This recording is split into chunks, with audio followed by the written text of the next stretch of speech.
Welcome, ladies and gentlemen, to this special edition of Focus on Liberia. My guest is Mr. Samuel P. Jackson. He has recently endorsed the second term bid of President George Weah, and he's here so that we can talk about it. Mr. Jackson, welcome to Focus on Liberia. Thank you very much, Janice. I'm very pleased to be here. Sorry about the last time. I was in the Royal Hotel and we had internet connectivity problems. Tonight we seem to be having no such issue. So I'm very honored to be on your platform. Thank you very much. Thank you so much, and we want to welcome our viewers from across the globe. This is Focus on Liberia, where we educate, we elevate, and promote all things Liberian. Mr. Jackson has been a very vocal critic of President Weah. Recently, he had a Facebook post and he made some media rounds endorsing President Weah for his second term. Mr. Jackson, please tell us why. Well, thank you very much, Dennis. It's a very good question. When you make a decision like this, you don't make it in the heat of the moment. You have to do a lot of analysis of what's good for the country, and also whether there are synergies between your long-term strategic objectives and the objectives of the people who you are endorsing. So what I had to do was to look at the transgressions, the failings, and the shortcomings of the current administration. And then I had to also look at the options that were available out there in terms of the CPP and other parties. And for a period of almost a year now, I have been attempting to engage the political leaders of all of the major political parties, including Mr. Cummings, including Mr. Ure, Yumble Kanka to a very small extent, and also to Darius Dillon and others. And what I found out was that I didn't see any synergies between myself and that group. And number two, I didn't see any strategic objectives in terms of trying to overcome the challenges facing the country in terms of an economic development policy, the social welfare policy, youth employment strategy, agricultural policy, and then of course the team. When you have strategic objectives, you need a team to come together and start putting in the pieces so as to be able to, once you become president, you have to hit the ground running in the first 90 days or the first 100 days. And so in all of my deliberations with the established political parties, I saw them as pretty much disheveled, disorganized, and I didn't see the competency level of people who will form part of the first cabinet. So my decision was clear too in terms of my personal relationships with members of the CDC. And I looked at the forthcoming election as a major event in the history of the country. George Weah represents the aims and aspirations of millions of Liberians. 70% of the population of the country is under the age of 35. And those people have put their faith and trust in Mr. Weah. And for a disorganized political leadership and political establishment to dislodge that with any kind of agenda that I would see would solve this problem and saw that very problematic. Right. The other reason why I made my decision was that I have been engaged with Minister Nathaniel McGay for over 6 months now. Okay. And he's been trying to tell me some of the changes that were coming through. For example, economic policy reforms, repairing the relationship with the United States of America, reaching out to the diaspora, and also trying to have a presidential project delivery unit that will work towards program objectives of the president. So despite my misgivings, despite the transgressions, and despite the criticisms I made, I found myself between a rock and a hard place. And overall, there was no place for me in the organized opposition, but within the CDC, look at Mr. McGill, my old NPP buddy, that's very good close friend of mine. I looked at Mr.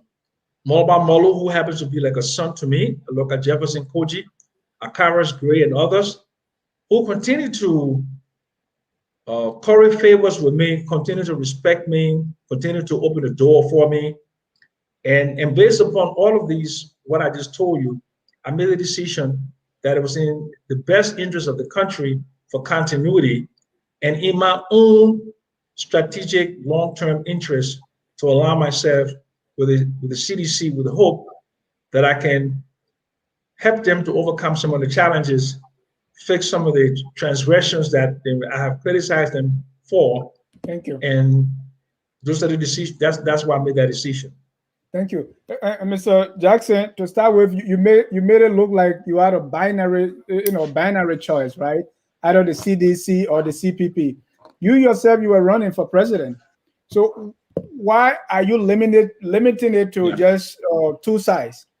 We have other political parties. That's what I'm saying. Well, I'm an empiricist. I'm an empiricist. And in order to run for the presidency, you have to test your own popularity. Right. So over the last several months, what I've done is I've done my own form of opinion polling, and I found out that I did not have the popularity threshold or the name recognition around the country to mount a credible presidential campaign. Right. So I did that based upon empirical evidence.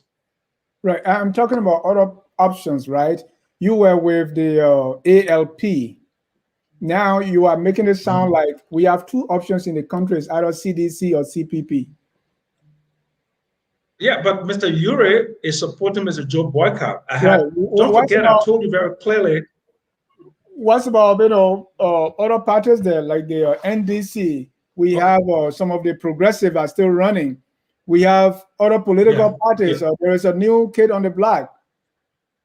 All these people you are saying it's either CPP or CDC. Okay. And the second thing you said that for your own long-term interest, is this about you? Yeah. Of course, it has to be about me to a certain degree, not 100%, not even 50%, but at least 10 or 15%.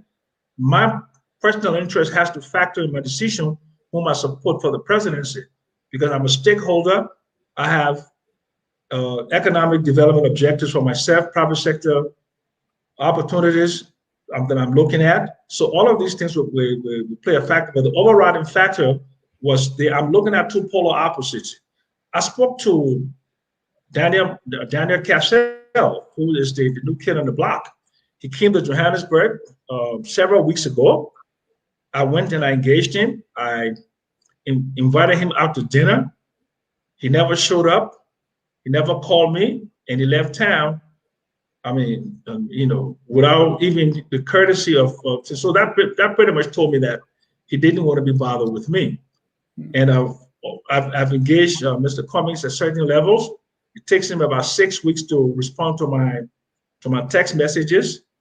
Mr. Darrell Dillon, whom I like a whole lot since he became president. I'm trying to engage him to see how we can organize some legislative agenda in terms of economic development, youth unemployment strategy, in terms of budget, engagement with the international system in terms of the OECD countries, how to do a post-COVID-19 economic strategy paper. So, I mean, they just didn't have my time, didn't need me. So I, when I started to re-engage, it was on this program that I announced that I was disengaging from the CDC. That was several months ago. And I started to engage the CPP and other political parties. The other political parties that you mentioned, if you look at performance in past election, I mean, that would give you an indication of whether performance will be beat in any future election. So I dismissed those parties that they didn't come within the top 3 or 4.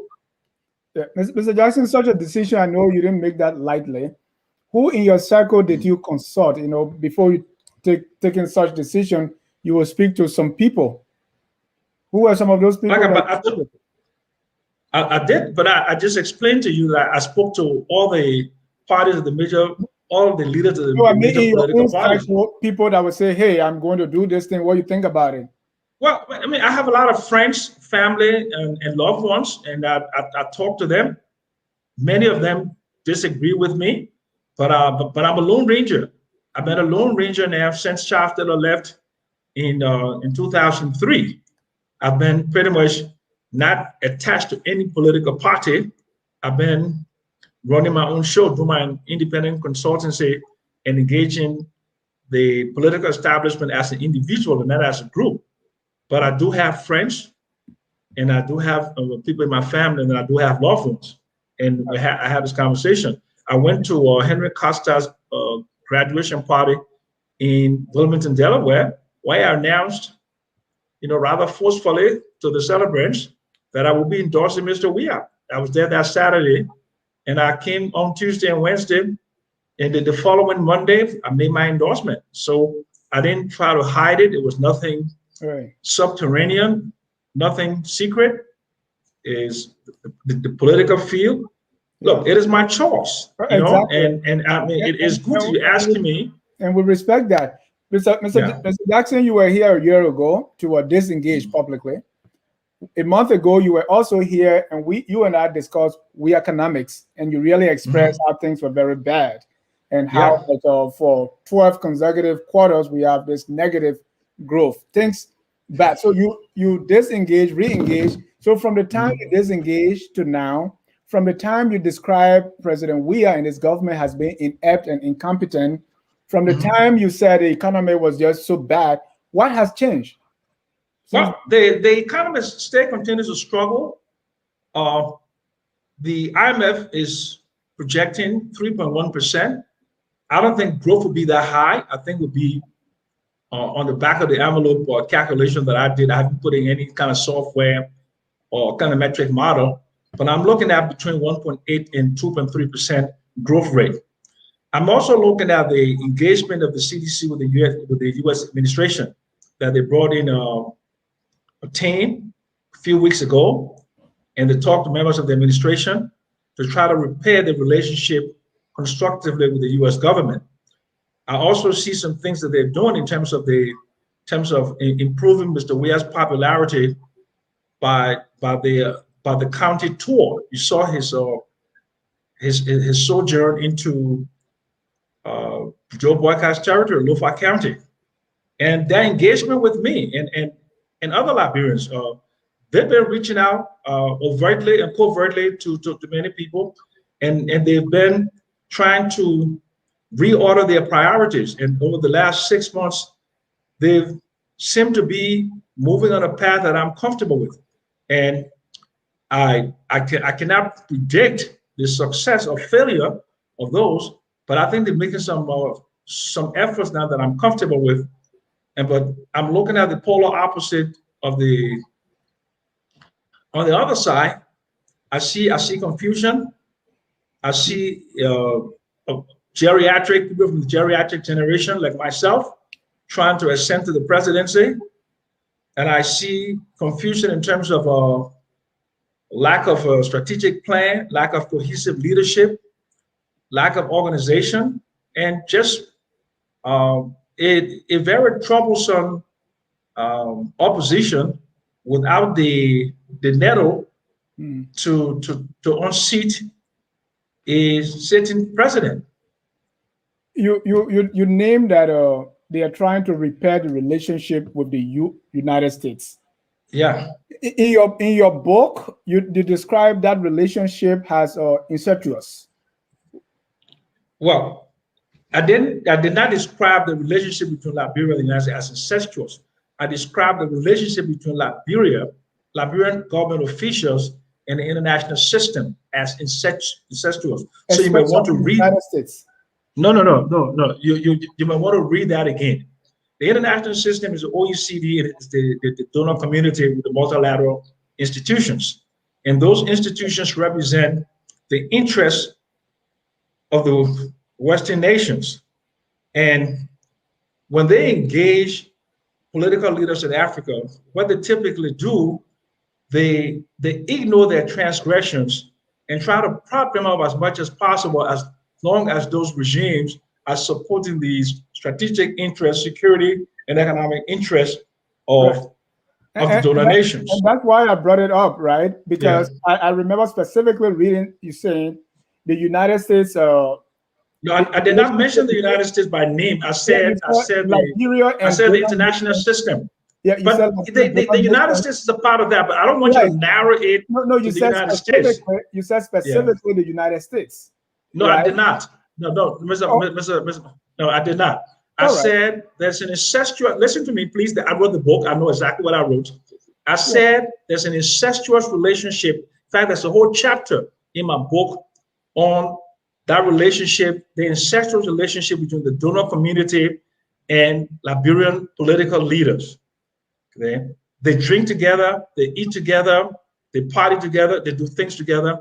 So they don't try to use any sort of stick and carrot. Right. They typically use mostly the carrot when they're benefiting. The only time they use a stick is when a political leader in a particular country goes against their interests, for example, like Charles Taylor. But if you look at in terms of corruption, bad governance, misfeasance and malfeasance, the Ellen Johnson administration illustrates the worst effects of misfeasance and malfeasance. But you remember that Ellen Johnson Sirleaf won the Nobel Peace Prize. She got the American Medal of Freedom, and she was awarded the Mo Ibrahim Prize.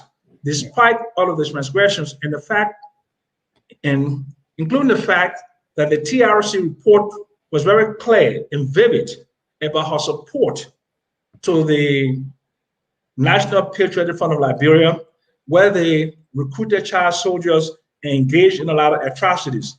That did not bother the international system because they had an incestuous relationship with Ellen Sirleaf. All right. I will leave it as that, but someone who read the book also is agreeing with me, but I'll leave it at that. But Jackie is completely wrong. Oh, okay. Jackie is completely wrong. I said the donor community, but she is off the air. She can go and cite the page number. And I said, okay, when I mentioned the United States, I mentioned the United States in terms of its participation as a donor nation. Okay. And I said donor nations. And I would have probably said donor nations, including the United States of America, but did not specifically cite the United States as an independent arrangement with the incestuous relationship. I said the donor community, the international system. Thank you. Mr. Jackson, what do you hope to gain from this endorsement, best case scenario? Well, first of all, it's not about me gaining anything personally, but I hope that we have continuity and we have stability, because anytime you disrupt a second term is a major disruption for a transition, right? And also, the fact that I mentioned earlier that you have not asked me about is the fact that Mr. Weah represent the aims and aspirations of the majority of the people of the country, the younger generation.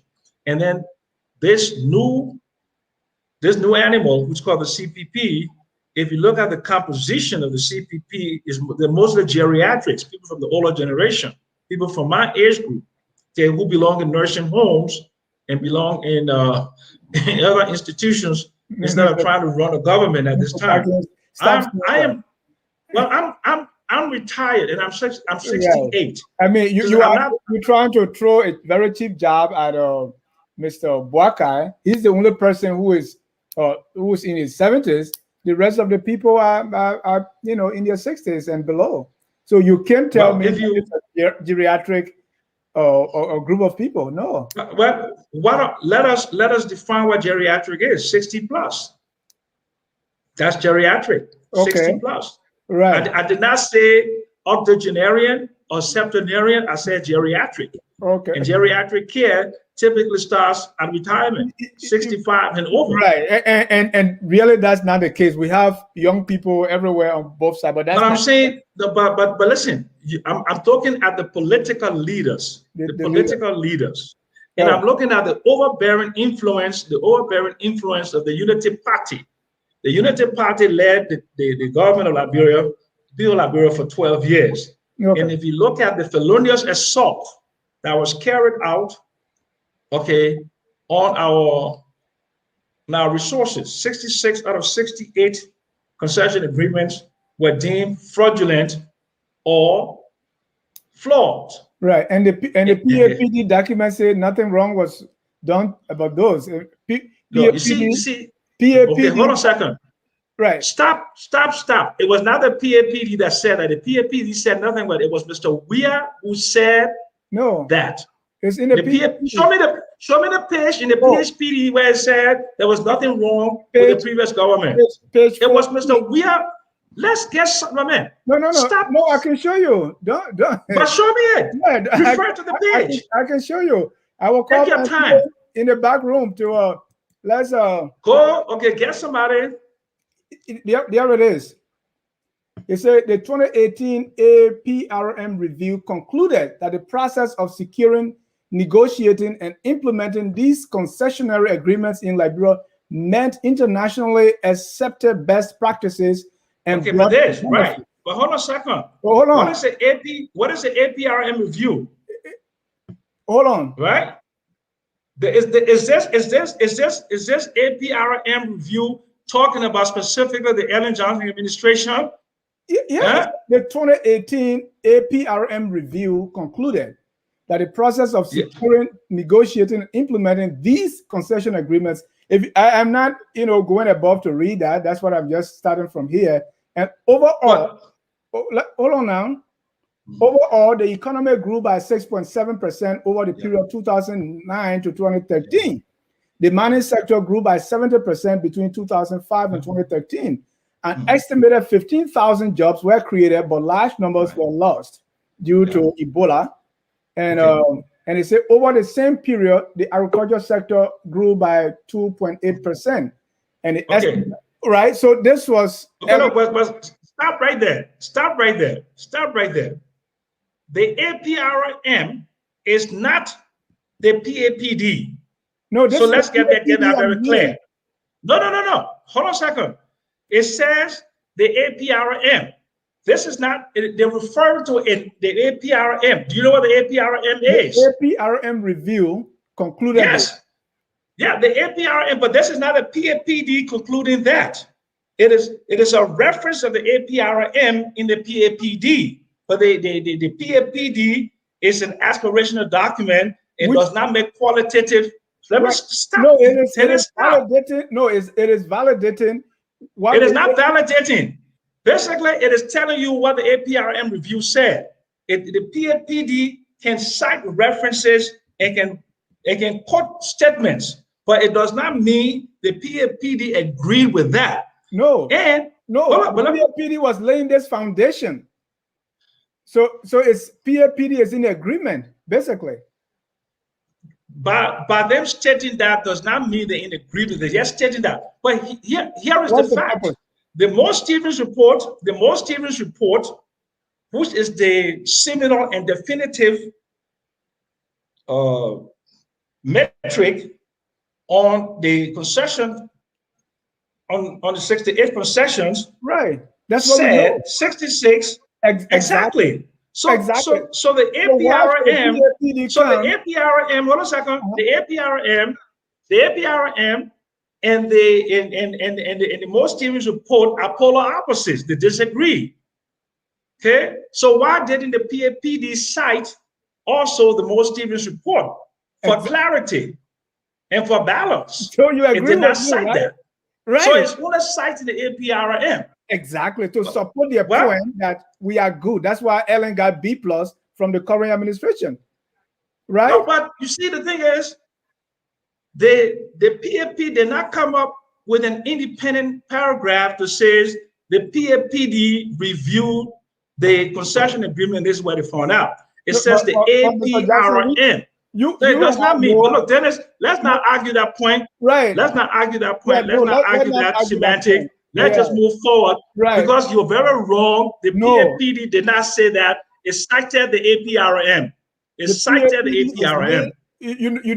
We all know how we write papers. So when you are laying your foundation, you look for things that are going to support your proposition. So that's exactly what's going on. But let's leave that. But they did not say, the PAPD never said it supported the APRM. The PAPD never said that. The PAPD cited that. Okay, and it did not say in furtherance of our objective. We agree with the APRM. It never said that. You're talking to a research economist, a guy who writes paper for a living. Because you cite something in your book does not mean you agree with it. No, but if doesn't mean you go you and agree with read that. through, I was just reading that line. But if you read the paragraph before that, you see what No, but Dennis, you said the PAPD said the PAPD didn't say that. It was they cited the APRM. Validated the APRM. No, it did not. It never mentioned anything about validation. Let's move on. No, but you have to move on because you're wrong, Dennis. You know you're wrong. You just don't want to admit that you're wrong. You're not even aware that this was there. But let's move on. You campaigned for the ALP in 2017. I was aware of that. I was very much aware of that. You said the PAPD said that. And the PAP didn't say that. The PAPD cited the PRM. Because I know the PAPD cannot make qualitative judgment. It's an aspirational document. It's a development plan. They don't make qualitative judgments on the behavior of past governments. They don't do that. That's not what a development document does or says. Anyway, you have to go home and reread that paragraph. You see what I'm talking about. Call me back when you read. Do you have to reread it? I mean, I was one of the people that the PAP they sent that document to me, right. And I gave my comments on it. Let's move on. You campaigned for the ALP in 2017, but let's proceed. And supported the Weah and CDC, Weah and the CDC in the runoff.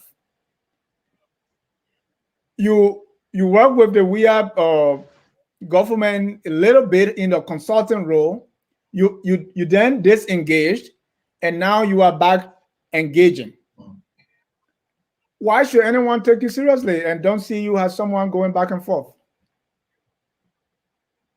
Now, first of all, if you look at my history will tell you whether I vacillate or whether I stand for something serious.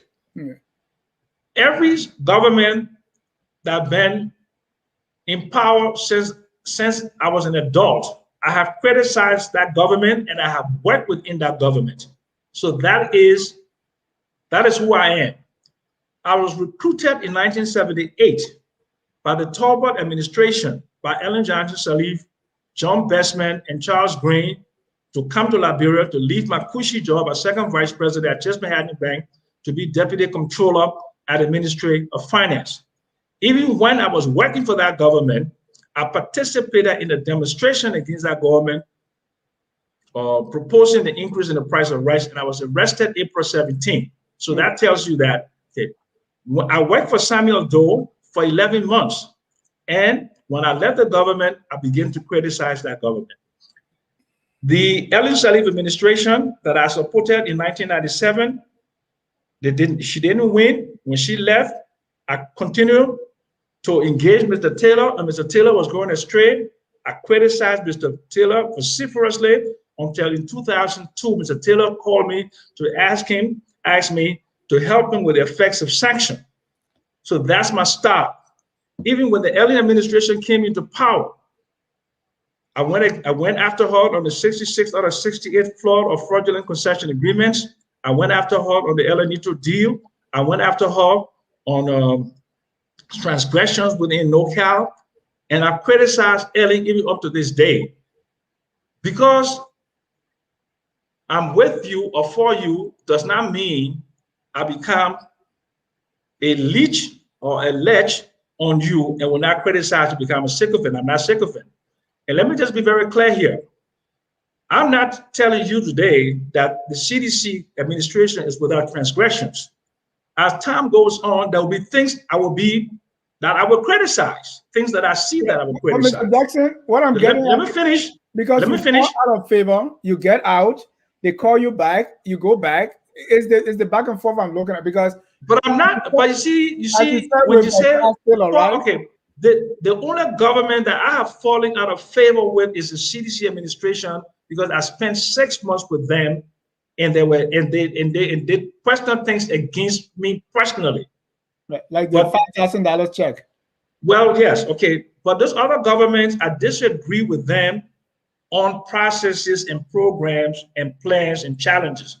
But with the CDC, okay, it was personal because they were dismissive of me. We had the National Economic Dialogue.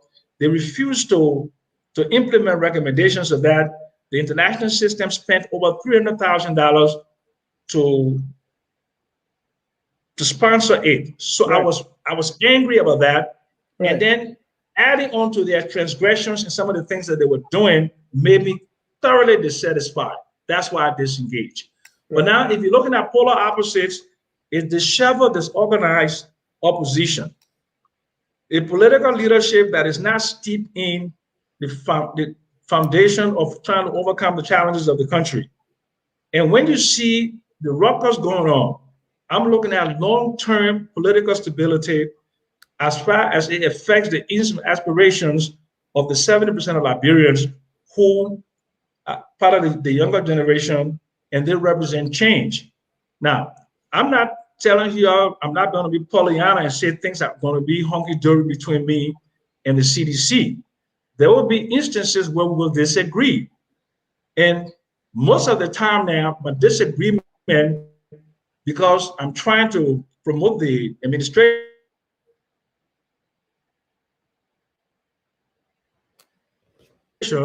so I will be more measured in my approach. Right. Because before I was confrontational, I was combative. But I don't wish to be combative and confrontational now, because I'm supporting the 2023 aspirations of Mr. Weah. And Mr. Jackson, we are not saying be combative, but we still want you to say the truth. You once said Josh Weah is incompetent, and he's running a government of incompetent, and he's running an incompetent and inept government. Right now, you cannot say those words because you say you want to repair a relationship. So you are no longer going to say what you feel and how you feel about this. You're going to be passing your words because you want to gain some level of favor from the Weah government.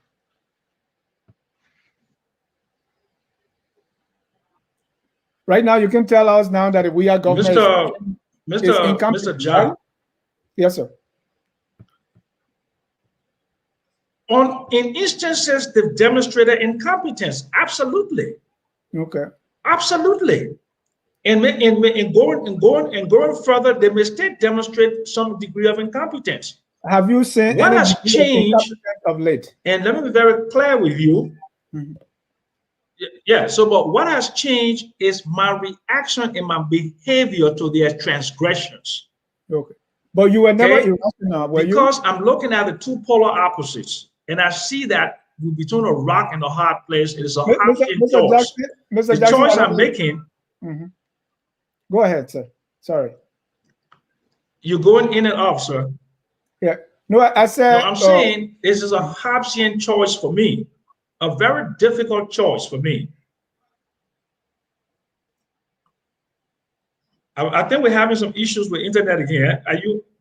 Because I mean, my internet is fine. I don't know whether yours is okay or not. No, I'm hearing you. But you're presenting this thing like every time we have election, there are people who always present this as a case of the lesser of two evils. It really doesn't have to be that way, because you're a very vocal person. You tell it as it is. Why are you forcing yourself to be between two polar opposites or poles? It's not the case. Because I'm looking at the long-term interests of the country in terms of continuity and political stability, what is good for the political economy.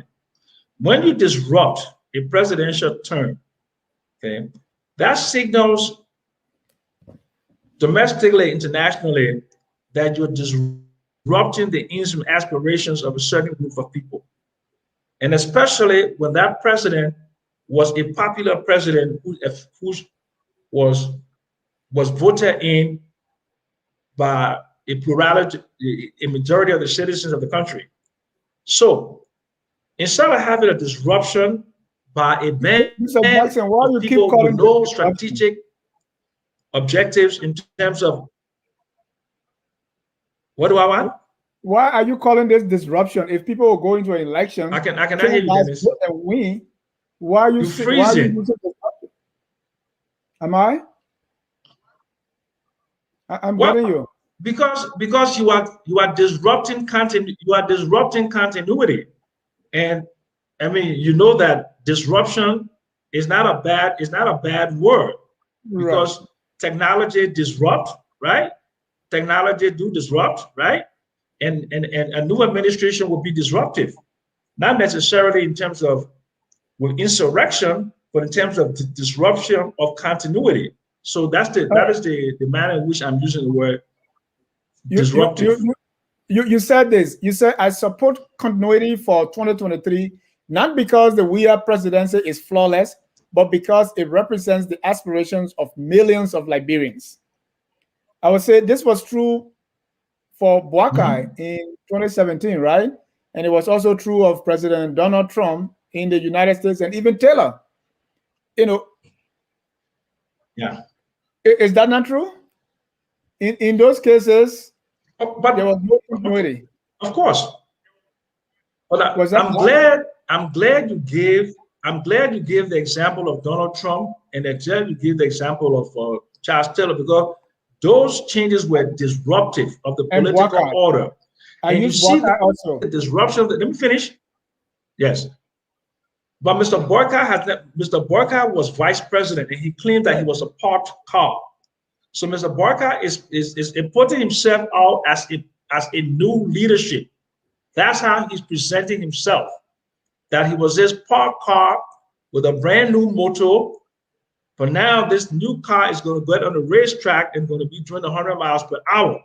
It is very difficult for me to buy that, because as vice president for 12 years, he had a clear opportunity to drive the agenda in his area, like agriculture. He had to drive the agenda for national reconciliation. He could have driven the agenda for youth unemployment. He could have driven the agenda on many other things. He could have taken them as pet projects for himself, but he never did that. So, and Mr. Boyka has not, for me, articulated in any clear way what his policies would be, his economic development policy, social welfare policy, and other kinds of policies. I have not seen that. I have not seen that from Mr. Cummings, besides the broad stroke promise of increasing the budget to $1 billion over a period of 3 years. That's all I've seen. But you've seen that from Weah. What Mr. Weah wrote the PAPD that you just cited, and it has clear strategic objectives and outcome indicators in there. So there you go. You also say you cannot support the organized opposition because it is led by relics of the past administration. Exactly. And that's exactly what you have been accused of over and over, right? Is this the case of Pat calling Tea Kettle Black? But I'm not running for any political office. But I'm only supporting. People look at you and say, "Oh, why is Sam Jackson even on the show talking? He's relics." Yeah, but that's complete ignorance, because one's age has nothing to do with my voting ability or my ability to express my opinion. But that's why you are saying, yeah. Yeah, but I'm expressing an opinion. I'm expressing an opinion. I'm not driving or forcing myself into political office or campaigning for political office. There is nothing wrong with in America we call that a First Amendment right. Yeah. Am I right to choose a candidate? No, and that choice should not be taken away from me because you disagree with that. No, that's what I'm asking. I'm asking because you are calling others relics of the past. I'm saying yes, I'm saying that because the difference is they are trying to ascend to political office to be responsible for the lives of 5 million people. I'm not doing that. I'm basically expressing an opinion based upon how I feel. That's a big difference, Mr. Ja, a huge difference. What could have prevented this endorsement of President Weah's second term? And what would be the one thing that will cause you to disengage again? Well, first of all, I'm not a robot. I'm committed to the CDC up until I decide that I want to go home and rest.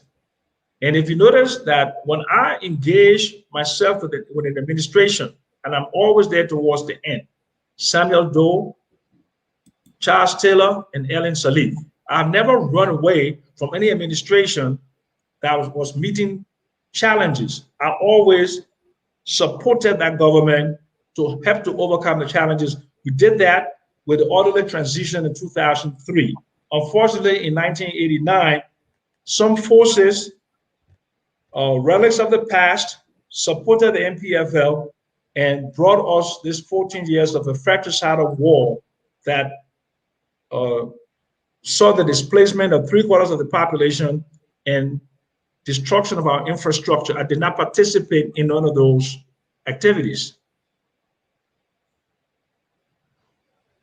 There are a lot of people who are skeptical about your endorsement. What do you think is causing that? But you see, people were skeptical when we came in 1974.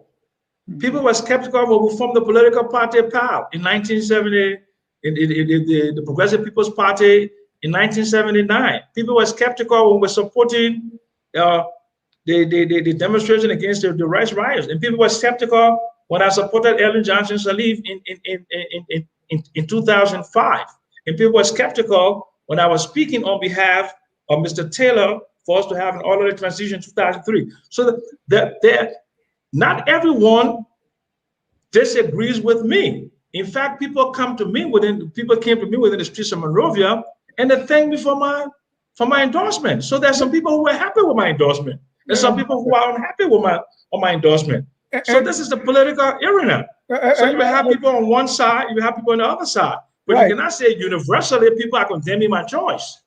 Not universally. Even when you try to prevent Charles Taylor, the warlord, who devastated the country, when you try to prevent him from being brought to justice and being held accountable, there were still people that supported you. So I agree with you. Okay, but here it is. When Mr. Taylor was given this free pass to go to Calabar, I supported that, and we had a deal. But Mr. Taylor did not just prevent that in the first place.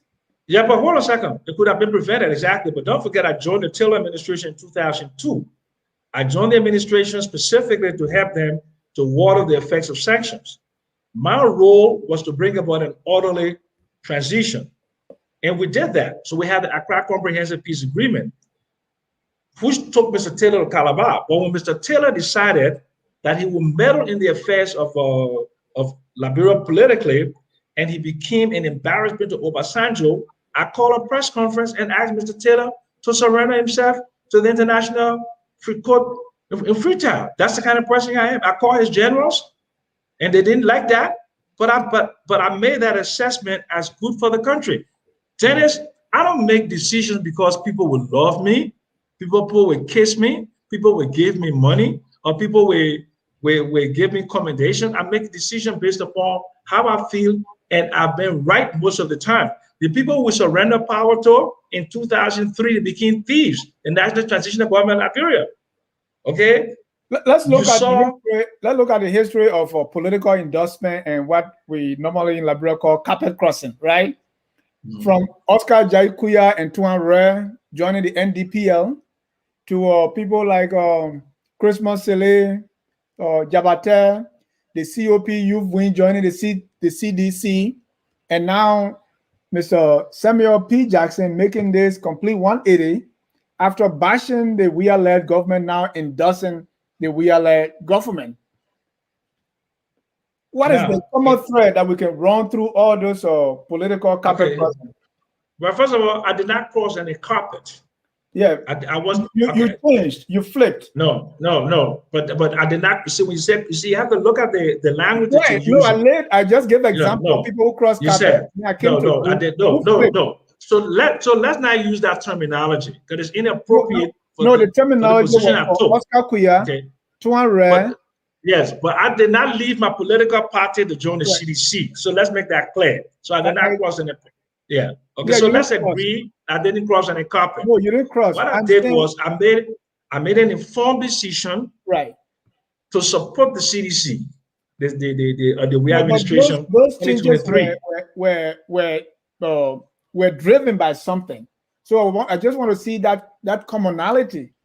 But you see, I'm not making that analysis. You should be. You say, what's the common thread? I don't know what the common thread is. Okay. You're making that analysis. How are you So tell me what the common thread is. What is the common thread? Is, people always want to hang their clothes where the sun is shining. Yeah, but that is your opinion. Exactly. That is your opinion.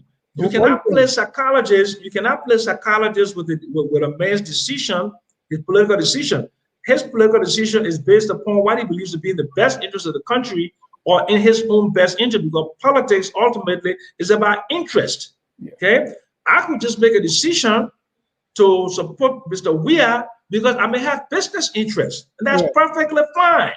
Right. And people in the United States, big businesses support the Republican Party because of their economic and financial interests. I'm just trying to find that out. That's all. No. But you see. So you come from a very narrow, very narrow, a cocoon-like perspective to say that people don't make political decisions based upon their own best interests. And in the United States, where you live, no, that's what I said. No. But you see, you're making it seem like it's a crime. No, it's a crime. No, you said the common thread. Where the sun is shining, right? But people do. That is the nature of politics. It is nothing. There's nothing wrong with that. When big businesses support the Republican Party, and when Labor supports the Democratic Party, people vote based upon their interests, and their interests are very clear and sometimes very narrow. I could have made a decision based upon my narrow self-interest, but I have never made a decision on my narrow self-interest politically in my entire life in Liberia. Never. And this decision I'm making has nothing to do with my narrow self-interest. So you are different from the people that I named, because your case is different. And no, not only that, the name is different. My name is Samuel Jackson. Oh, of course. So it's a huge difference. So see, what you want to do is, within the narrow confines of your limited understanding of why those people did what they did, you're trying to make a value judgment 25 and 30 years later. You don't know what the objective circumstances were where those people had to make decisions, either because of the fear of their lives, because we're dealing with a dictatorship that was brutal. You don't know whether they have business interests. You don't know nothing. All you're seeing is that they're hanging their clothes where it's dry. But you are politics is about interest. But you are contradicting yourself now. You're saying politics is about interest, and I'm asking for interest, and you're not telling me. And I'm saying that I'm not making this on narrow self-interest, me personally. In the case of Oscar Weah and Tuan Ray, I know we saw that on TV. It was no, you didn't see that on TV. Right? You didn't see Mr. Oscar Weah say, "I'm making this decision based on my narrow self-interest." Oscar Weah never said that. Oscar was a friend of mine. You don't know him, and that's not how he talks. As soon as they joined the NDPL, all those charges were dropped. But I'm saying to you, Oscar Weah never said on TV that he was joining the NDPL because of narrow self-interest. You were a little boy sitting somewhere in Kanye, okay? You were watching TV, and maybe you didn't even understand the language the man was using at that particular time. Mr. Jackson, you gotta be respectful here now. But I'm being respectful, but you are not being respectful. Right. By trying to tell me that you heard Oscar Weah say no. So because you're not respecting me because I was there. No, I was there. No, I mean I watch it, and besides watching it, regardless of my age, I'm widely read. Okay, but you heard nothing. You heard nothing from Oscar Weah to say he was doing it for self-interest. No, hold on, Mr. Jackson. So to tell me that I've never been to Camp before. I have never seen any part of River G in my life, and you are making the assumption that I was in Camp watching TV. Where I was at that time, when Oscar Weah and Tuan Red crossed carpet, I was in Monrovia. Yeah, and I you heard them. So I'm being dismissive of that because I said you have to be in Kanye Camp or out of Monrovia to hear that, because that was not said on a radio station in Monrovia. What do the CDC benefit, or let me put it this way, show your endorsement of the CDC matter to the political parties or the organized opposition, as you call them? Well, this is what I bring. First of all, I'm fairly well educated. I can put together good economic development plans, and I can put up monitoring and evaluation mechanism to make sure that the outcome indicators in the PAPD are met. Okay, I did that with the National Economic Dialogue. Right. And what I'm trying to encourage them to do now. It didn't go anywhere, Mr. Jackson. Yeah, that's true. That's very true. Yeah. But there's always a second opportunity. Right. So with me, they get a second opportunity to put together a forum where they can try to drive some of these objectives that they have with their monitoring and evaluation mechanism. That's number one. Number two, we can put together a post-COVID-19 economic recovery strategy paper that will be based upon data, numbers, and modeling. Okay. Number three, we can help them with, because I'm getting the degree in urban economics in a few months. Saying, like the CPP. What? Yeah, but I'm telling you, say, what do I bring to the table, right? I'm telling you what I bring to the table now. If they start achieving many objectives and many strategic objectives with the proper implementation tactics, right? They could start seeing some improvement in the lives of the people that can change the narrative. The other thing is, I've come from a very large tribe, the Bassa people. The Bassa people look at me as one of their opinion leaders. Since when? Well, but it's up to you. It's up to you, right? If you don't look at me as an opinion leader from the Bassa tribe, then you are not Bassa. Because my Bassa people typically tell me on a regular basis, they listen to me, they like to listen to me, because when I speak, they listen. That's what they tell me. So I don't know why your people tell you, but tell you what my people tell me. So my people tell me, especially my people from Rio says, that I'm an opinion leader, especially within the urban and peri-urban areas of Montserrat County. I'm well known there. I've employed people there. I got properties there, and I have a lot of family there. So what should your endorsement matter to the CPP then? I don't care. But I'm not competing yet. I'm not competing yet in the area of ideas with them. But I can tell you, I have a sharper mouth than almost anybody in the CPP. Number one. Number two, I have more governance experience than anyone within the CPP. Okay. And number three, I have access to the media where I can try to convince many people. And you can see by the reaction that I'm getting from the people in the CPP, they're afraid of my endorsement. Because they were not afraid of my endorsement, you would not even be inviting me on this show if I was just an ordinary Joe Blow with an endorsement. But the fact that I'm on your platform tells me that I have something to provide, and you want to hear why I'm changing my position. Of course, and that's why we always invite you here. Ladies and gentlemen, if you just joined us, this is Focus on Liberia. My guest, Mr. Samuel P. Jackson, who has recently endorsed the second term of President George Weah, whom he earlier described as being incompetent and heading a government of inept individuals. Well, Mr. Jackson has changed his mind. He's not using those words any longer because he wants to repair the relationship between him and the government. Mr. Jackson, what's next in the next, say, 6 to 10 weeks? Well, what I'm going to be doing is I'm going to be using my access now to try to help the CDC government overcome some development challenges, some governance challenges, some security challenges. And already you can see that one of the things that they've done, if they've reached out to the United States trying to repair that relationship with more constructive engagement. The second thing they've done is try to use the road network in Monrovia to improve access to some of the slum areas. And from there, we can do what in economics would call some land value capture to improve the value of the properties in this area. The third thing we can do, they're trying to do, is agriculture. They got some money from USAID, and they're trying to put in an architecture to support agriculture.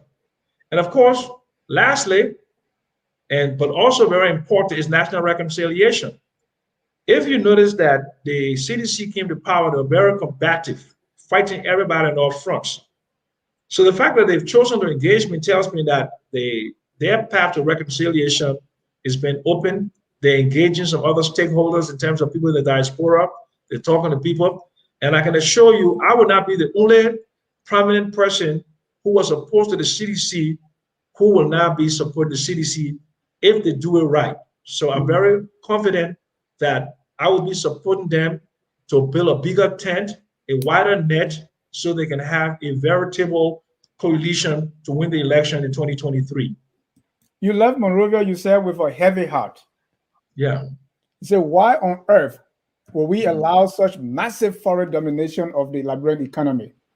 We allow foreign workers, clerks, receptionists, cashiers, pastry makers, chefs, etc., etc. You said this is a national catastrophe. Will you be engaging the CDC government on this too? Because the boss. Absolutely. And you know, one of the things you do that I detest, what you did, you did not put the part in there. What I said, this is not the fault of any government. Right. I said that. Yeah, okay, but you should have put it in there. Okay, because you were trying to make but hold on a second. You're trying to make a point. No. When you're trying to make a point, you should have put my statement in its totality, or let me read my statement. Because my statement is not directed at any government. In fact, let me finish, Dennis. In fact, that statement that was directed at us as a people, I said, listen, we have failed as a people. And that's what I'm coming to. We allow it. But you're coming to that, this is your banner headline here doesn't say that. This is your banner. Right. Your banner does not. What you said, and you said the government. Yeah, this is what I said. But this is cherry picking. This is cherry picking. No, it's not. I'm telling you, I said the buck stopped with the president. So if you say the president, the government is not responsible, who is? So because okay, why don't you put my entire statement there so I can explain each paragraph, since you want to go that route? Because my statement was about I was really bemoaning the fact that Liberia allowed foreign workers, clerks, receptionists, cashiers, petty, all these people to come into our workforce.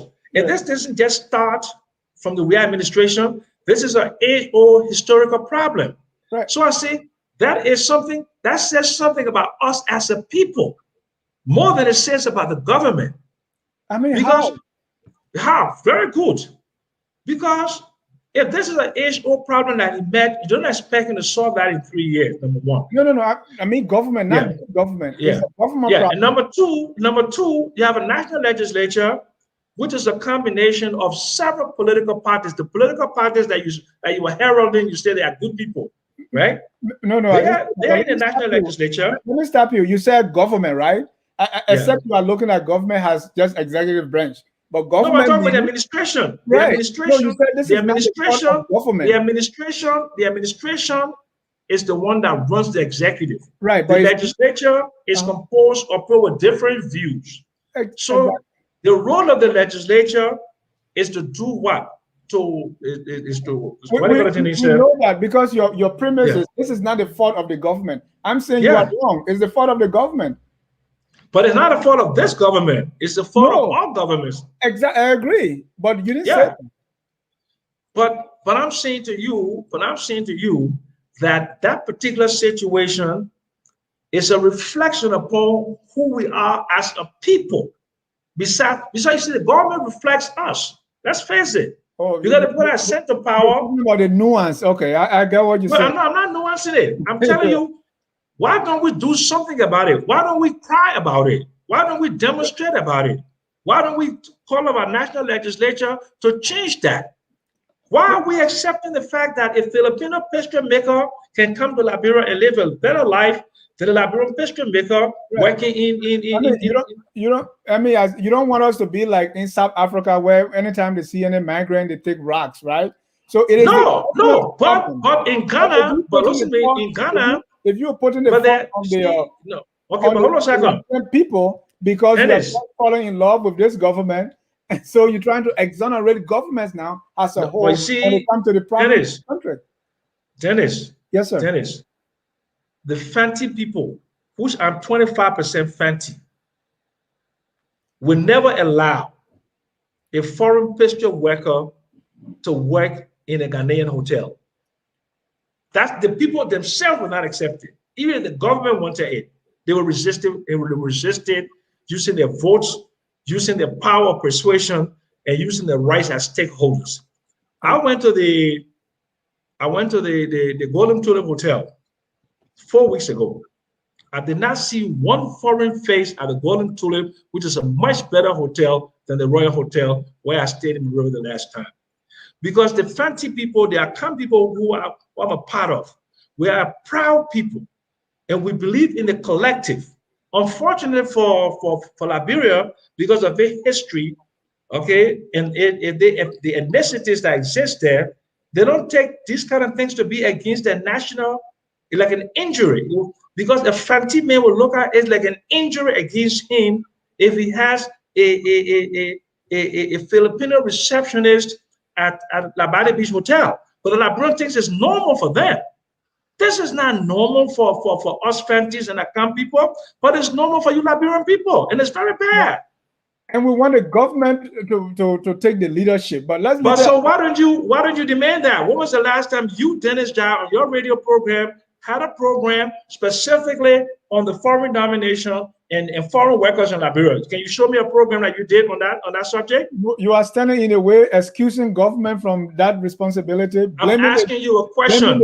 When was the last time you had a show on the foreign domination of foreign workers in Liberia? You haven't done that. You are part of the problem because you haven't taken it seriously. Ladies and gentlemen, if you want to join the conversation, please call the number on the screen. The number is on the screen so that you can engage Mr. Samuel Jackson. Love him or not, he believes what he believes, and he stands by it firmly. And to join the conversation, call 605-313-6004.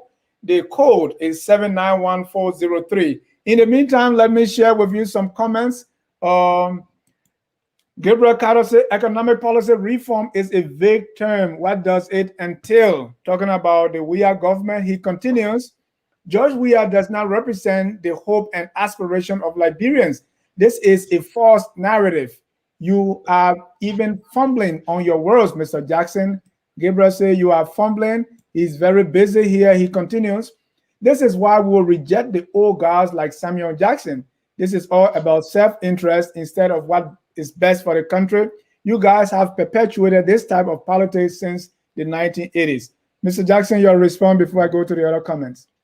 Well, the thing is, like, that's his opinion, and he's perfectly fine to say all the things he says. So I don't react to people's opinion. He didn't state it in fact. He stated an opinion. So I respect his opinion.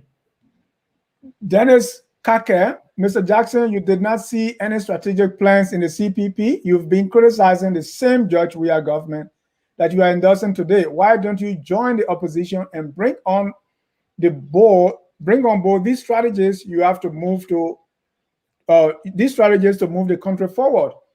It is the government that reached out to you for a fair share of the cake in exchange of your support, or is asking? Is it the government? Well, let me put it to you this way, Dennis. It is very clear to me that maybe Dennis has not been following what I said. I said to him that I reached out to members of the CPP, the political leadership, and they didn't have a place for me and a space for me. That was one of the least element in my decision to endorse George Weah. But if people don't want me to be a part of them, they do not reach out to me, they don't value my expertise, and they don't have any, because they don't have any trust in me, then I cannot participate in a political process with them. But I find warmth, love, understanding, compassion were in the CDC. The Mama Malu is a very close friend of mine. The George Weah, my cousin, Natama has been engaging me for many, many months. Samuel Tuet, despite all the time I've been excoriating him, he doesn't look at me as an enemy. Akara's great, bought me dinner when I went to Liberia before I made my endorsement. So these are my friends and they work out for me. So, but those are not just the only reason, but there's no space for me within the CPP. Thank you. Let me bring up my caller, but before that, Mianta Sterling say, Dog it, Dennis, annoying me now. Very narrow-minded. The line of questioning is immature. He continued, Dennis need to stop. All right. We have a caller on the line, so let's move to our caller. Mianta, thank you for the way you understand the way things are going. Oh, Mianta continue and say you need to stop. Do we have a caller? Caller, your name and where you calling from?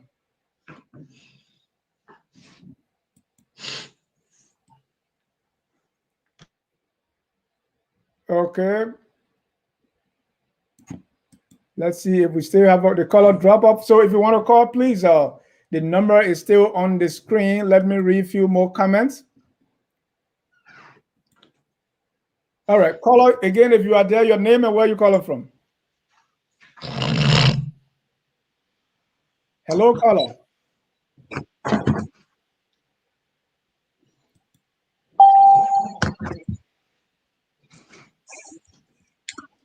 Caller, go ahead.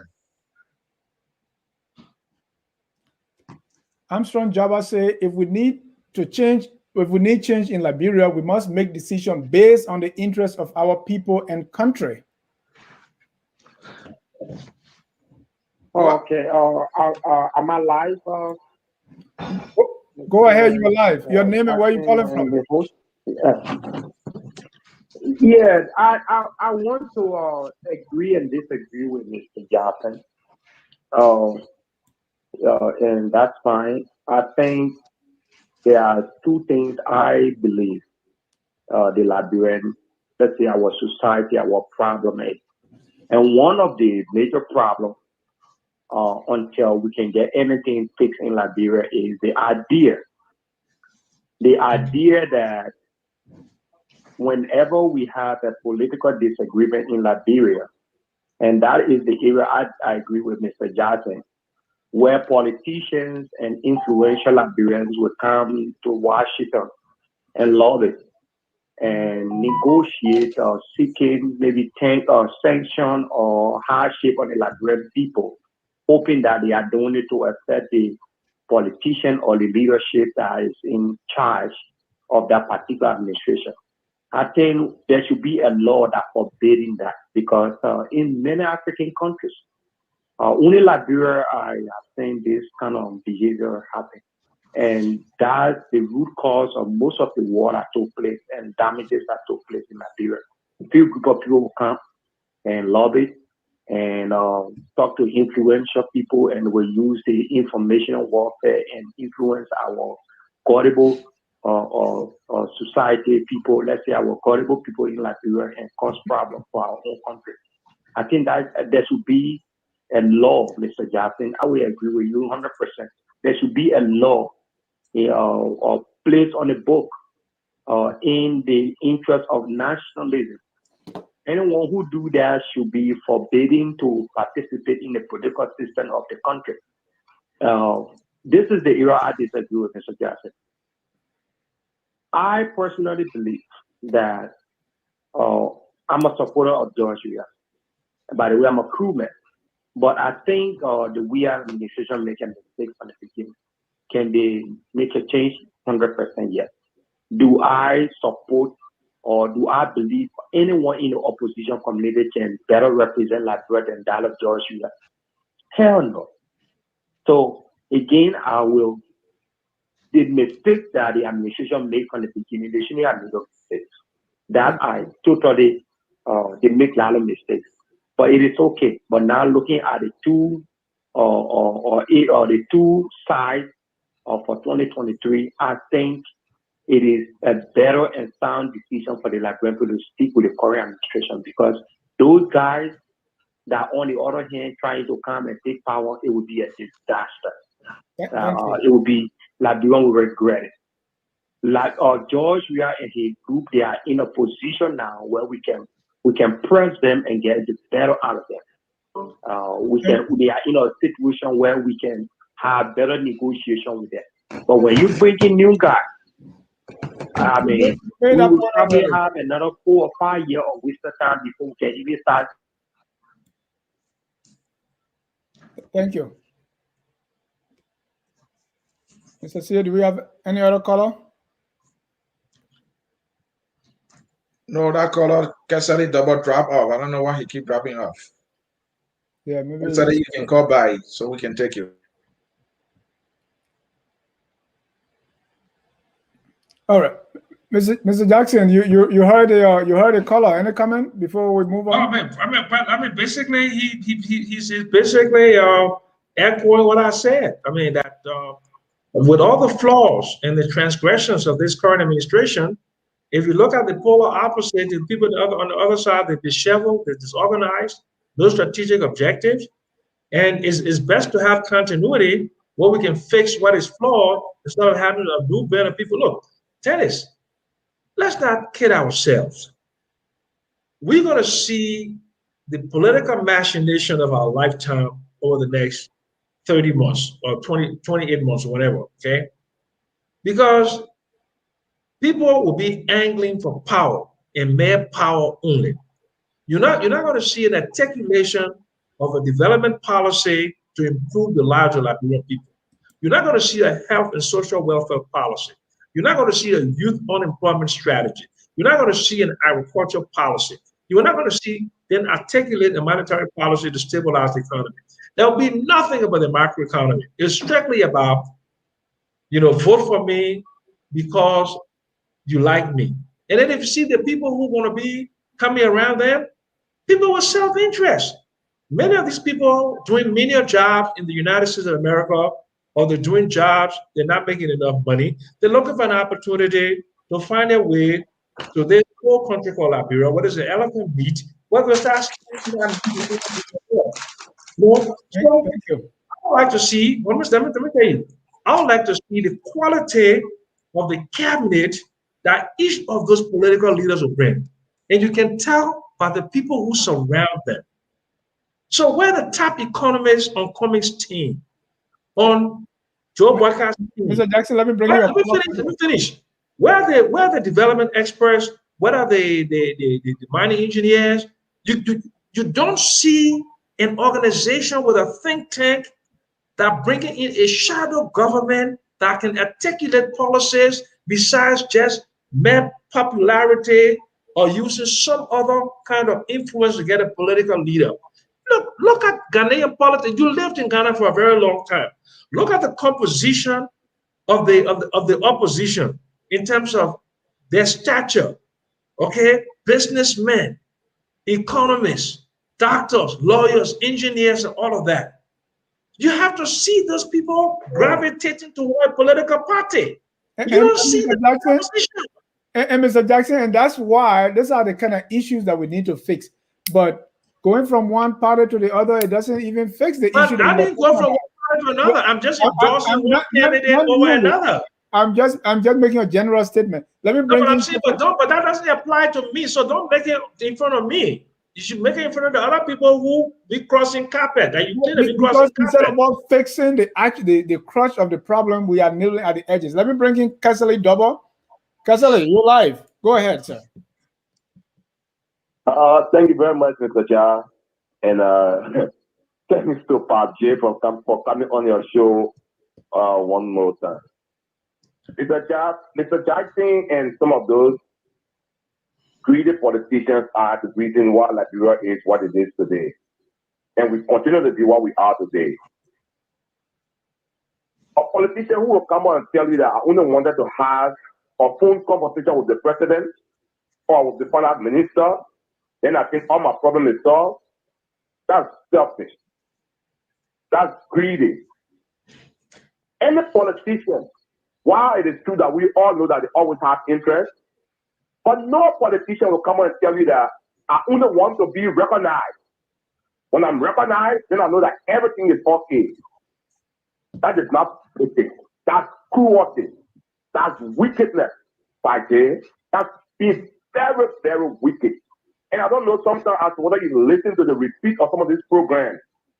I ask that when you go home, sometimes take your time and listen to the repeat. And go back to some of your past podcasts you had and listen to them. It is sad to have people like you on us. It is very, very sad. Thank you. You people are making Liberia to look like I don't know, trash can or what when it comes to politics. You guys need to do better. It's okay. You need to do very, very better. Jumping from one place to another, hanging your clothes to where the sun shines, it's not going to help Liberia. Stay with one organization, bring the policy that you want, put that policy into your party. The party that you are with. Beat that party up and give them the best you can give them so that when they get the power tomorrow, they can be able to implement the policies. But to say that you just want to have a dinner with the president and then you think all is well, how about the downtrodden masses that you are just talking about? It's like people who are up there with no job. How about that? Don't you ever think about that? Thank you, Kasali. It's not about yourself. That's it. This is very sad, and I hope that people like you will not be around to see when Liberia gets developed someday. I'm not wishing for death for some of you people, but majority of you people who are in our midst are causing the problem for Liberia. And I think when you people are gone from our midst, Liberia will be a better place for all of us. Thank you. Thank you, Mr. Jackson. Let's get another caller, and then we can go back to Mr. Jackson for his... Yeah, Dennis, this is international caller. This is Mr. Mohammed S. Dukle calling from Liberia. His data has been harmonized. Mr. Dukle, quickly. Okay. Look, my opinion is that I have no side here. My side here is the Liberian side. You can say whatever I want to say about Patrick Jackson. By nature and style, he's one of the finest politicians in Liberia. Look, you listen to him, read between the lines. Whether he goes to this party, go to this party, some of the things he's saying, his ideas, and what he wants to do. Now, if you want to go or you want to oppose him, come with your ideas. The problem we face in Liberia is the problem of capacity, incompetence. We don't have this zeal. We want to do something, but we don't know what to do. I'll stop there. Thank you. Thank you so much. Mr. Jackson. Well, first of all, I don't know what Castelli is coming from with a lot of that thing he's spewing tonight. Whatever he's been smoking, he shouldn't smoke it anymore, you know? Let me tell you who I am, okay? And he knows who I am. Since August 11, 2003, when Charles left, I've not worked for any government. That's for 18 years. Okay? I got cancer. I came to the United States. No government paid my hotel bill. My hotel bill was paid by me, okay? And the insurance and the administration, okay? Over $800,000. I have businesses in Liberia that I ran at a Total gas station, at a bakery, at an ice factory, and I raised a family. Okay, so for him to come and spew some trash about belly driven or what am I? Did I work for Ellen Salif, who happened to be my closest friend? I only came into the Charleston administration in the last year of the administration, 2002. Of my 46 years on my CV, only 3.5 years I worked for government. And right now, I'm flying all over the world, enjoying myself. I'm in Johannesburg. I was in Liberia 3-4 days ago. Before that, I was in Atlanta. I was in Delaware. I was in my government paying my way. He doesn't understand how some of us like live. He shouldn't put me in a category of some of those people who died in Monrovia. I mean, poverty killed them because they did not have the expertise, the education, or the profession to live and get a good job out of government. 99% of my income comes from my own expertise in my life. Right now, right? Where am I working? Where am I working now? Where am I getting my income from? How am I flying? How am I paying my apartment rent here in South Africa? How did I pay my mortgage in America when I was sick for those 6 years? Don't come spewing out trash and nonsense here because you disagree with me, telling me I'm belly driven. You see me running from one government job to another. like some people who in their entire lives have never had a job, never sat for a job interview, never sat for a competitive to be admitted to a top school at the London School of Economics. Everything I have done has been competitive and has been based upon my own efforts. And who pay my school fees now at the LSE? Ask him. Who pay my school fees now at the LSE? Do I have a government scholarship? He's no longer on the line. Let's No, but I'm saying that he's listening. Okay, and I want to deal with him. Because he's talking a lot of trash and nonsense because he's ignorant, very ignorant. Mr. Jackson, you talk about the transgressions of the current government. As of today, what are some of those transgressions? And if you were meeting the president face to face, what will you tell him about those transgressions?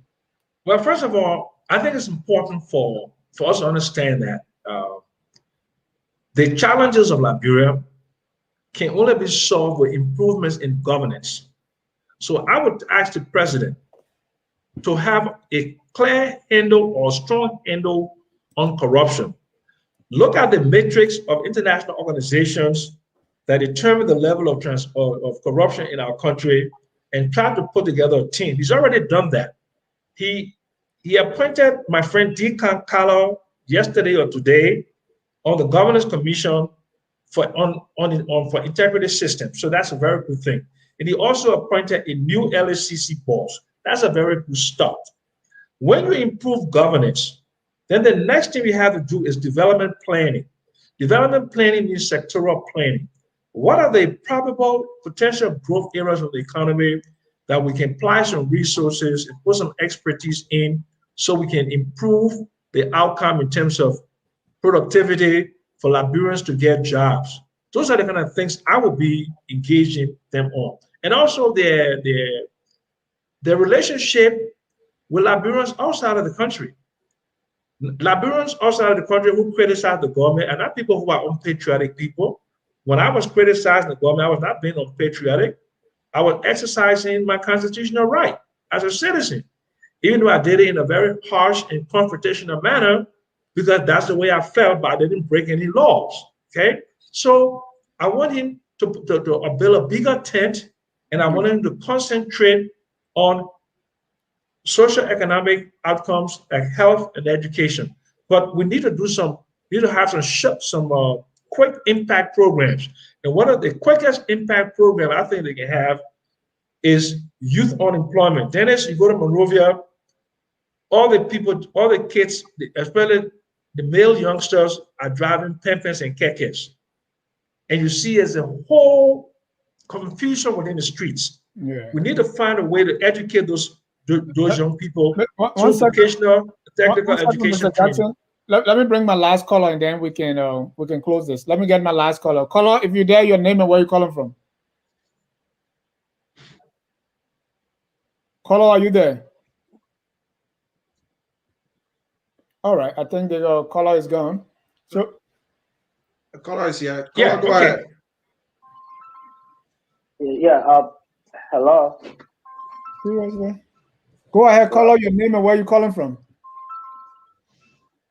Oh, my name is Jerry Collet. I'm calling from Upper Darby, Pennsylvania. Go ahead, Jerry. And thank you so much, Mr. Job, for the show today. And I also want to send my regards to your studio guest.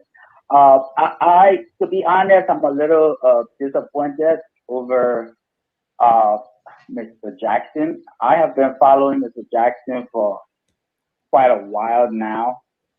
You know, he's been very, very critical of the CDC-led government.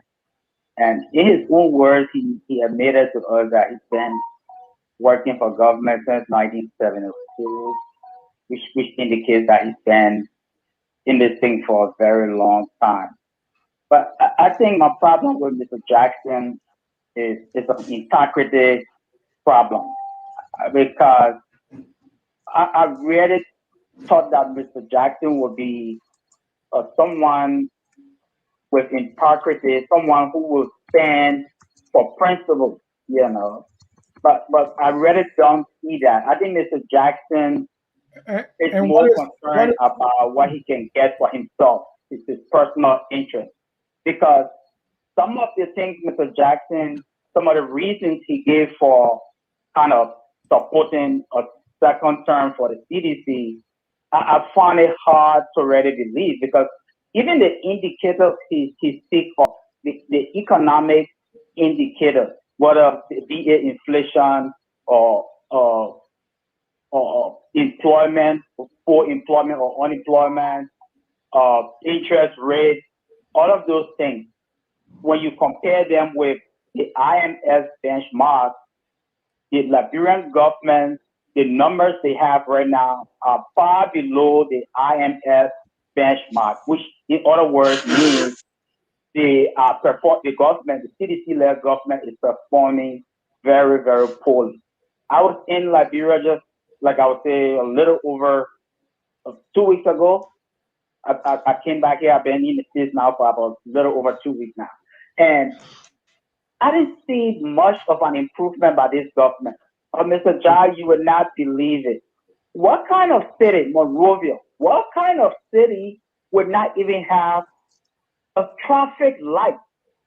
All of the drivers are regulating themselves. No traffic light. So even find stop sign. You're driving, so even find a stop sign. You can see it easily. What kind of government is that? And so for Mr. Jackson to be sitting in the studio there and trying to defend the government and trying to give his weight and support to such a government, I think it's unfortunate to me. It really has me disappointed in Mr. Jackson. He also said something about disruption in continuity. Jerry, just hold on a minute. We got an overseas caller. Is the data there has been harmonized? So just hold on. Let's bring on the overseas caller and then you can continue, okay?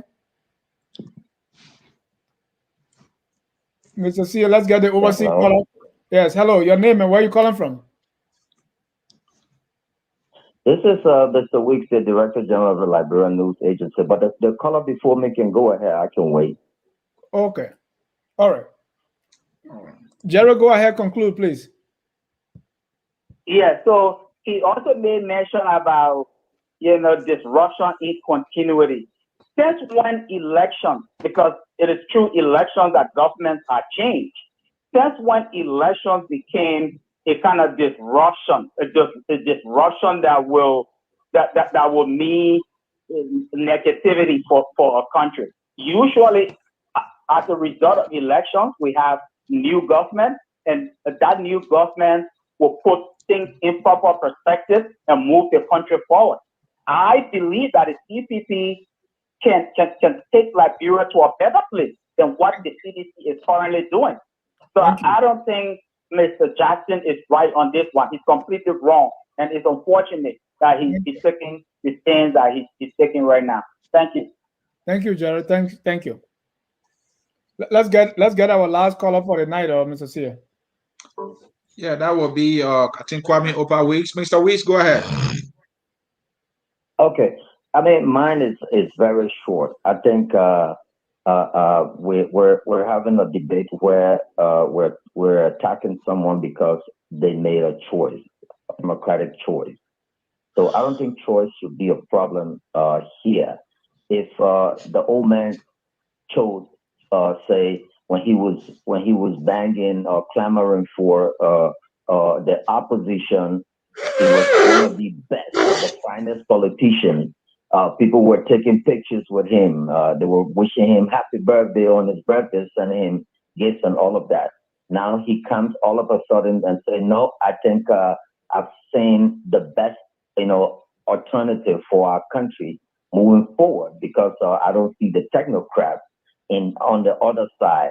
He likened the situation to Ghanaian opposition, that he looked at the opposition here and just think that they're all flawed. So he wanted to continue with the status quo, where he can go and see if he can fix, tighten some nuts and bolts there with the CDC. And he was very honest, saying his cousins and all of that, which has to do with interest. So, Mr. Ja, and then your caller who were, he was not fair to the old man to say, okay, some of you have to disappear and all of this. So I think you should be able to stop those kind of folks in the track. That's why You see, our politics never go nowhere because it is all about attack, attack, attack, attack, which is something that is not good. But it's a fair conversation you guys are having, and I'm really loving it. Thank you, Mr. Weeks. Mr. Jackson, your response. Well, first of all, I don't know who this clown called Jerry is, but he said, I've been working for government since 1974. He's either his brain is constipated, he doesn't understand English, or he has a very serious problem, okay? Because I told him 46 years out of my work experience, only 3.5 years I work for government. I've been very clear about that, okay? And then he comes up with some stuff about how bad the situation is in Liberia.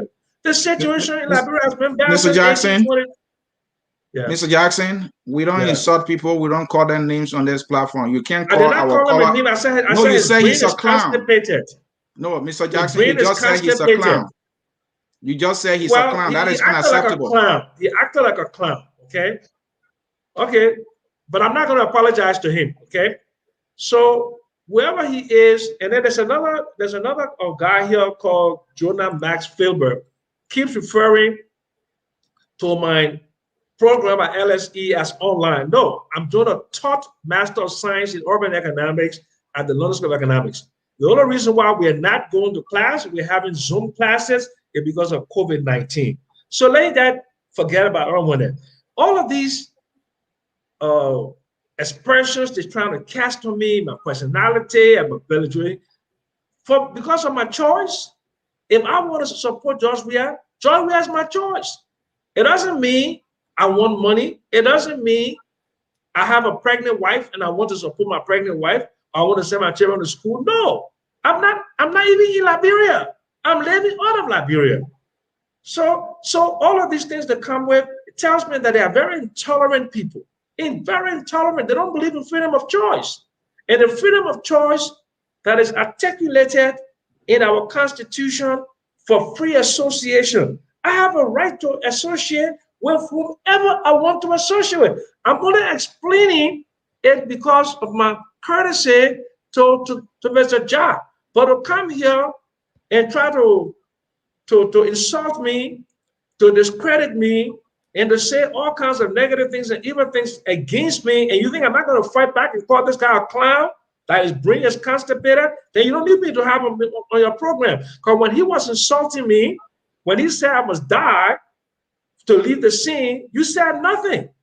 So how dare you, because I call him, he's acting like a clown by not listening, and you telling me you can't have any program. You should stop people from insulting people. You should have stopped that man from telling me he wish I disappeared. Thank you. Mr. Jackson, thank you so much for your time tonight. I think we had a very heated and healthy conversation. That's what should be happening. We respect your choice. And it is our job to engage you and find out, because a lot of people listen to you. You carry so much weight.